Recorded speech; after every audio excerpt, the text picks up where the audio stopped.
The morning mist hung heavy over the rolling hills of Montana as Sarah Mitchell stood before the weathered gates of Whispering Pines Ranch. At 28, she never imagined she'd be a widow, much less the inheritor of a crumbling horse stable she'd never seen before. Her late husband James had mentioned his grandfather's old ranch in passing, but Sarah had assumed it was just another family story lost to time. The lawyer's call 3 weeks ago had changed everything. The keys felt cold in her trembling hands as she pushed open the rusty gate, its hinges screaming in protest after years of neglect. The main house sat like a forgotten monument to better days, its white paint peeling and porch sagging under the weight of abandonment. But it was the stable that drew her attention, a massive structure that seemed to lean precariously against the Montana sky, as if one strong wind might finally claim it. Sarah's practical mind, honed by years as an accountant in Chicago, immediately began calculating repair costs and demolition expenses. The inheritance came with enough debt to make her stomach churn, and James's life insurance barely covered their apartment lease back home. She'd driven 14 hours straight from Illinois, her ancient Honda loaded with the few possessions that mattered, chasing what felt like a desperate dream of starting over. The silence here was deafening compared to the constant hum of city life, broken only by the whisper of wind through tall grass and the distant cry of a hawk circling overhead. As she approached the stable, her footsteps crunched on gravel that hadn't seen maintenance in decades. The stable doors hung askew, revealing a cavernous interior filled with shadows and the musty smell of old hay and forgotten dreams. Sunlight streamed through gaps in the roof, creating dusty columns of light that illuminated empty stalls and rusted equipment. Sarah pulled out her phone to use its flashlight, noting with frustration that she had no signal bars. Of course, she thought bitterly, even her phone was abandoning her in this godforsaken place. She was about to turn back toward the house when she heard it, a soft whinnying that made her freeze in place. The sound came again, definitely from somewhere deeper in the stable. Following the sound, Sarah discovered a makeshift stall in the far corner where a magnificent black horse stood, his coat gleaming despite the dim light. A note pinned to a nearby post explained that a neighbor, Tom Henderson, had been caring for the horse, feeding him daily since the previous owner's death 6 months ago. The horse's name was Shadow, according to the note, and he'd been the pride of the ranch in its heyday. Sarah had never been particularly fond of horses, finding them large and unpredictable, but something about Shadow's intelligent dark eyes made her pause. He seemed to be studying her with an almost human awareness, as if he understood that his fate now rested in the hands of this city stranger who clearly didn't know a bridle from a bit. The first week passed in a blur of cleaning and assessment. Sarah attacked the house with a determination born of desperation, scrubbing floors, patching holes, and trying to make at least a few rooms livable. She'd called several contractors for estimates on the stable repairs, but the numbers they quoted might as well have been astronomical distances. Each evening, she'd find herself drawn to Shadow's stall, bringing him apples she'd bought in town and gradually building a tentative friendship. The horse seemed to sense her grief and loneliness, often pressing his massive head against her shoulder in what felt like comfort. Tom Henderson, a grizzled rancher in his 60s, stopped by regularly to help with Shadow's care and to share stories about the ranch's glory days under James's grandfather. It was Tom who first mentioned the strange behavior.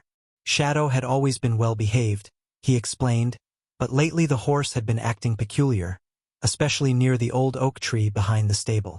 The massive tree, easily a century old, dominated the back corner of the property with its gnarled branches reaching toward the sky like arthritic fingers. Shadow would paw at the ground near its base, snorting and becoming agitated whenever Sarah tried to lead him away.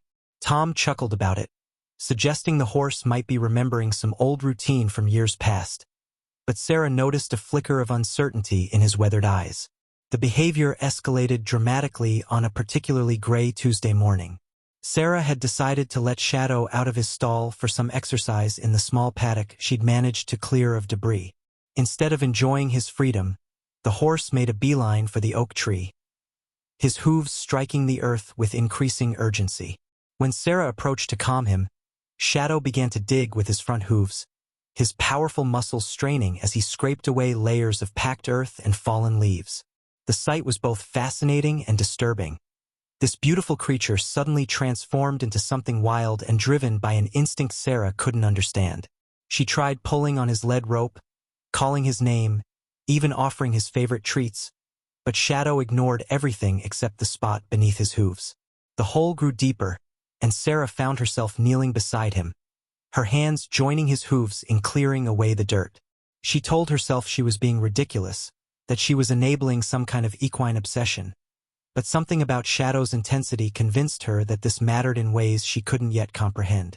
The soil here was different from the hard-packed earth elsewhere on the property. Darker and easier to move, as if it had been disturbed before. 3 feet down, Sarah's fingers struck something that wasn't earth or rock. Metal, smooth and deliberate, buried beneath decades of accumulated soil and seasons. Her heart began to race as she worked to clear away more dirt, revealing the unmistakable shape of a metal box, roughly the size of a small suitcase and secured with a lock that had long since surrendered to rust and time. Shadow stepped back as if his work was complete, his breathing gradually returning to normal as he watched Sarah struggle to free his buried discovery from its earthen prison. The box was heavier than she'd expected, requiring both hands to lift it from the hole. The metal showed signs of careful preservation, wrapped in what appeared to be oiled canvas that had protected it from the worst of moisture and decay.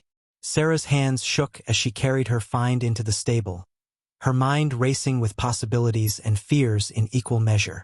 What kind of secret had James's family buried here? Why had Shadow known where to look when she, the supposed owner, had been completely oblivious? Decided to let Shadow out of his stall for some exercise in the small paddock she'd managed to clear of debris. Instead of enjoying his freedom, the horse made a beeline for the oak tree, his hooves striking the earth with increasing urgency. When Sarah approached to calm him, Shadow began to dig with his front hooves, his powerful muscles straining as he scraped away layers of packed earth and fallen leaves. The sight was both fascinating and disturbing. This beautiful creature suddenly transformed into something wild and driven by an instinct Sarah couldn't understand.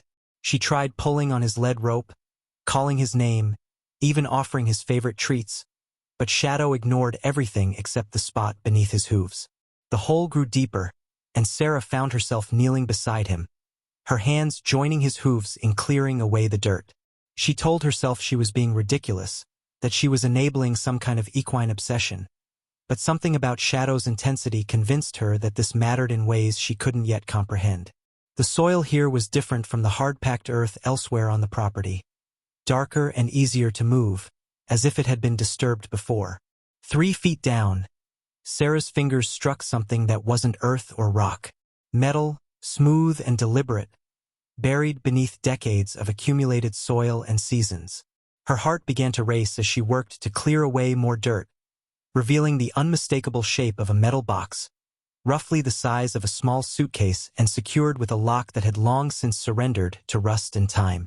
Shadow stepped back as if his work was complete, his breathing gradually returning to normal as he watched Sarah struggle to free his buried discovery from its earthen prison. The box was heavier than she'd expected, requiring both hands to lift it from the hole.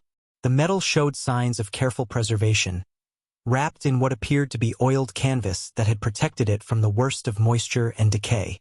Sarah's hands shook as she carried her find into the stable, her mind racing with possibilities and fears in equal measure. What kind of secret had James's family buried here? Why had Shadow known where to look when she, the supposed owner, had been completely oblivious? Inside the relative privacy of the stable, Sarah managed to pry open the corroded lock with a crowbar she'd found among the scattered tools. The hinges protested with a groan that seemed to echo through the empty stalls, and then the lid fell open to reveal contents that made Sarah's breath catch in her throat. Neat stacks of bills, more cash than she'd ever seen in one place, filled the box almost to capacity. But it wasn't just money. Beneath the carefully arranged bundles of currency, she found documents, photographs, and what appeared to be deed papers for properties she'd never heard of. The photographs were particularly intriguing, black and white images of the ranch in its prime, with dozens of horses grazing in pastures that now lay fallow and forgotten. But there were also pictures of people, some she recognized from family photos James had shown her, others who were complete strangers. One image in particular made her pause. A formal portrait of a stern-looking man standing beside a horse that looked remarkably similar to Shadow. The resemblance was so striking that Sarah wondered if Shadow might be descended from that long-ago horse, carrying forward some genetic memory that had led him to the buried treasure. The documents proved even more shocking than the money. Property deeds for not just the ranch, but for several parcels of land throughout the county, mineral rights that apparently extended far beyond the visible boundaries of Whispering Pines, and legal papers that painted a picture of wealth and influence Sarah had never associated with James's modest family background. According to these documents, the ranch had once been the center of a significant cattle and horse breeding operation, with connections to buyers as far away as California and Texas. But it was the final envelope, sealed with wax and bearing the name Sarah Mitchell in careful handwriting, that truly made her world tilt off its axis. The letter inside was dated just 3 months before James's death. Written in his familiar handwriting and addressed to the wife he somehow knew would one day need to find this hidden legacy. The words on the page revealed a husband she'd never really known, a man who'd been carrying family secrets that stretched back generations and who'd been quietly preparing for a future he wouldn't live to see. James's letter explained everything with a clarity that made Sarah's earlier confusion seem almost willfully naive. His grandfather hadn't just owned a ranch, he'd been involved in activities during the Prohibition era that had brought considerable wealth to the family. Wealth that had been carefully hidden and preserved through decades of changing times and suspicious authorities. The money in the box wasn't just savings. It was the accumulated profits from a sophisticated operation that had used the ranch's remote location and extensive tunnel system to store and distribute illegal alcohol throughout the region. The tunnel system, James wrote, still existed beneath the ranch, accessible through a hidden entrance in the stable's foundation. Shadow's behavior wasn't mysterious animal instinct. It was learned behavior passed down through generations of horses who'd been trained to recognize the signals and locations that marked the entrance to the family's underground empire. James had intended to tell Sarah about all of this when they'd planned to visit the ranch together the following summer. But his sudden death in a car accident had left her to discover the truth alone. Reading her late husband's words, Sarah felt a complex mixture of emotions washing over her.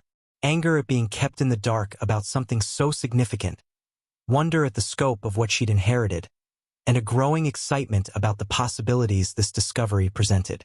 The cash alone would be enough to restore the ranch and stable to their former glory, but the additional properties and mineral rights represented a fortune that could transform her life entirely. Yet even as she calculated the financial implications, she couldn't shake the feeling that she was still missing crucial pieces of the puzzle. The letter directed her to look for additional caches throughout the property, each one marked by subtle signs that the trained horses could recognize and locate.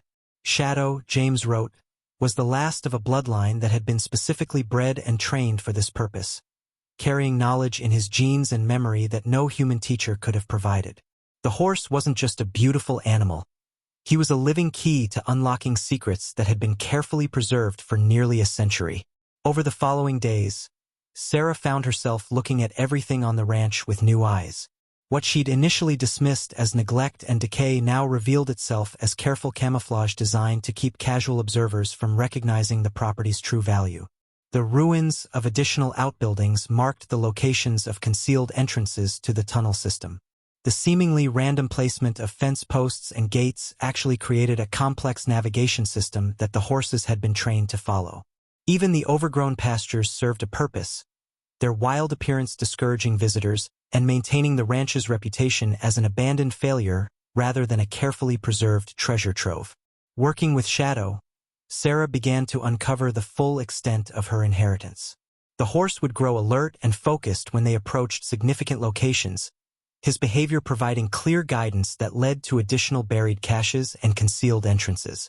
Each discovery revealed more of the operation's scope, from sophisticated storage systems carved into the hillsides to communication networks that had connected the ranch to similar operations throughout the Mountain West.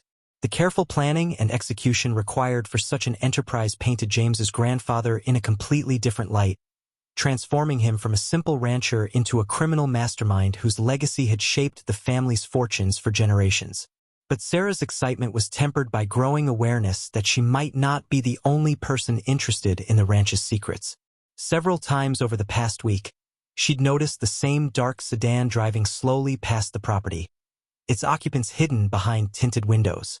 Tom Henderson had mentioned seeing strangers asking questions in town about the new owner of Whispering Pines. Inquiries that seemed more focused than casual curiosity would warrant. When Sarah called to schedule additional contractor consultations, she discovered that several of the companies she'd contacted had mysteriously withdrawn their earlier estimates, citing scheduling conflicts that felt more like convenient excuses. The situation escalated dramatically when Sarah returned from a supply run to town to find clear evidence that someone had been searching the house in her absence. Nothing obvious was missing, but drawers had been subtly disturbed, papers shuffled through, and furniture moved in ways that suggested a thorough but careful search. Shadow was agitated when she found him, pacing in his stall and whinnying with anxiety that suggested he'd witnessed the intrusion. The violation of her temporary sanctuary felt deeply personal, transforming her excitement about the buried treasures into genuine fear about the dangers they might represent. That evening, as Sarah tried to decide whether to call the sheriff or simply pack up and flee back to Chicago, Tom Henderson arrived with information that changed everything once again. The old rancher's usual casual demeanor had been replaced by obvious concern, and his first words confirmed Sarah's growing paranoia about being watched. A group of men had been asking increasingly pointed questions around town, questions that demonstrated detailed knowledge about the ranch's history and specific interest in any discoveries the new owner might have made. Tom's revelations painted a picture that made Sarah's blood run cold. The ranch's Prohibition-era activities had apparently involved partnerships with organized crime groups whose modern descendants maintained detailed records and long memories about outstanding debts and hidden assets. James's grandfather had died before settling all accounts with these partners, leaving obligations that had been passed down through generations of increasingly impatient creditors. Sarah's inheritance wasn't just a windfall of money and property. It was also a legacy of danger that had been dormant until her arrival awakened old interests and older grudges. The choice facing Sarah was starker than she'd imagined possible just hours earlier. She could take what she'd already found and disappear, hoping that distance and anonymity would protect her from people who'd waited decades to collect on century-old debts. Or she could stay and fight for what was legally hers, using the ranch's resources and Shadow's unique knowledge to recover enough wealth to buy safety and independence. Neither option guaranteed survival, but running would mean abandoning not just the ranch but also the connection to James she'd discovered through his family's hidden history. As if sensing her internal struggle, Shadow appeared at the stable door, his intelligent eyes reflecting the last light of the setting sun. In that moment, Sarah realized that her decision wasn't really about money or safety or even survival. It was about honoring the legacy that James had trusted her to discover, about proving herself worthy of the secret he'd protected with his silence. The horse who'd shown her where the treasure was buried was also showing her who she needed to become to keep it. The next morning brought visitors Sarah had been expecting but hoped to avoid. 3 men in expensive suits arrived in separate cars, their confident bearing and careful positioning around the property suggesting professional experience with intimidation and violence. Their leader, a silver-haired man who introduced himself only as Mr. Romano, spoke with the kind of polite menace that made his unspoken threats perfectly clear. The organization he represented had extensive records documenting the ranch's history and detailed expectations about how past debts would be settled. Sarah listened to Romano's carefully worded demands with growing determination rather than the fear he clearly expected to inspire. The years she'd spent as an accountant had taught her to recognize when numbers didn't add up, and the figures he cited bore little resemblance to any legitimate business calculations. His organization's claims were based on compound interest calculations that would have made loan sharks blush, applied to partnerships that had ended nearly a century ago. Sarah's legal research during her sleepless night had confirmed that whatever debts might once have existed had long since expired under any statute of limitations that courts would recognize. But Romano's response to her legal arguments made it clear that his organization wasn't particularly concerned with what courts might recognize. Their approach to debt collection relied on more traditional methods, and Sarah's inheritance included not just assets but also the understanding that some accounts could only be settled through negotiation conducted outside legal frameworks. The veiled threats extended beyond Sarah herself to anyone who might help her, a message clearly intended to isolate her from potential allies like Tom Henderson or the sheriff's department. It was Shadow who provided the solution Sarah needed, though not in any way she could have anticipated. As Romano's presentation grew more explicitly threatening, the horse burst from his stall with explosive violence, rearing and striking at the intruders with deadly precision. The men scattered, their professional composure dissolving in the face of 1,000 pounds of angry horse who seemed to understand exactly who posed a threat to his new owner. Shadow's intervention gave Sarah the opportunity to retreat to the house, where she could observe the visitor's hasty departure while planning her next move. The horse's protection had bought her time, but Sarah knew that Romano and his associates wouldn't be deterred by one setback. Their organization had invested too much time and energy tracking down the ranch's secrets to abandon their claims now. Sarah needed to find a way to settle the situation permanently, using resources she was still discovering to neutralize threats she was only beginning to understand. The answer, she realized, lay in the tunnel system James had described, in secrets that went deeper than buried treasure and involved knowledge that could turn the tables on her uninvited creditors. Working through the night with Shadow as her guide, Sarah accessed the underground complex that had been the heart of her grandfather-in-law's operation.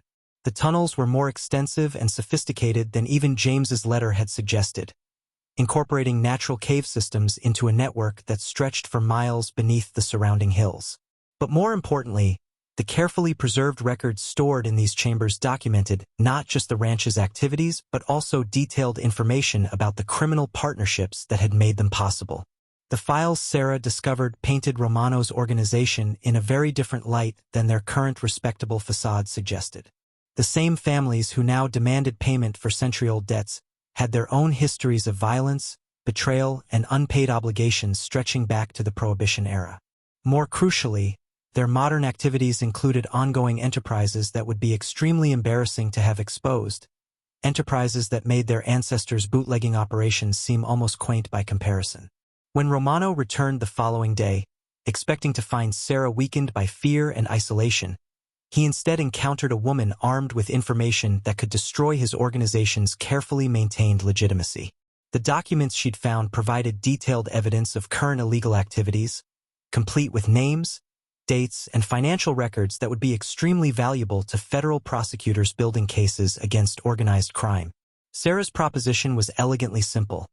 His organization could walk away from their claimed debts, or she could walk into the nearest FBI office with evidence that would end several criminal careers permanently. The negotiation was brief and decisive. Romano's organization valued their current freedom more than they valued collecting on century-old claims, especially when collection would involve exposing themselves to federal prosecution. Sarah kept the evidence as insurance, but agreed to maintain her silence as long as she was left alone to enjoy her inheritance in peace. The arrangement satisfied everyone's interests while establishing Sarah as someone too dangerous to threaten casually. With the immediate danger resolved, Sarah could finally focus on the positive aspects of her inheritance. The ranch's restoration became a labor of love rather than desperate survival, with Shadow serving as both companion and guide to discovering additional secrets and resources. The mineral rights alone provided enough income to fund comprehensive renovations, while the various properties throughout the county offered opportunities for development that could secure Sarah's financial future for generations. But perhaps more importantly, Sarah had discovered strength and purpose she'd never known she possessed. The grieving widow who'd arrived in Montana just months earlier had been transformed into a confident woman capable of facing down dangerous criminals and building something meaningful from the ashes of tragedy. Shadow had shown her where treasure was buried, but the most valuable discovery had been learning who she could become when circumstances demanded her best. The ranch that had once seemed like a burden now represented freedom, security, and a future Sarah could shape according to her own vision. She'd inherited more than money and property. She'd inherited a legacy of strength and determination that connected her to family she'd never met, but whose courage lived on in the choices she made.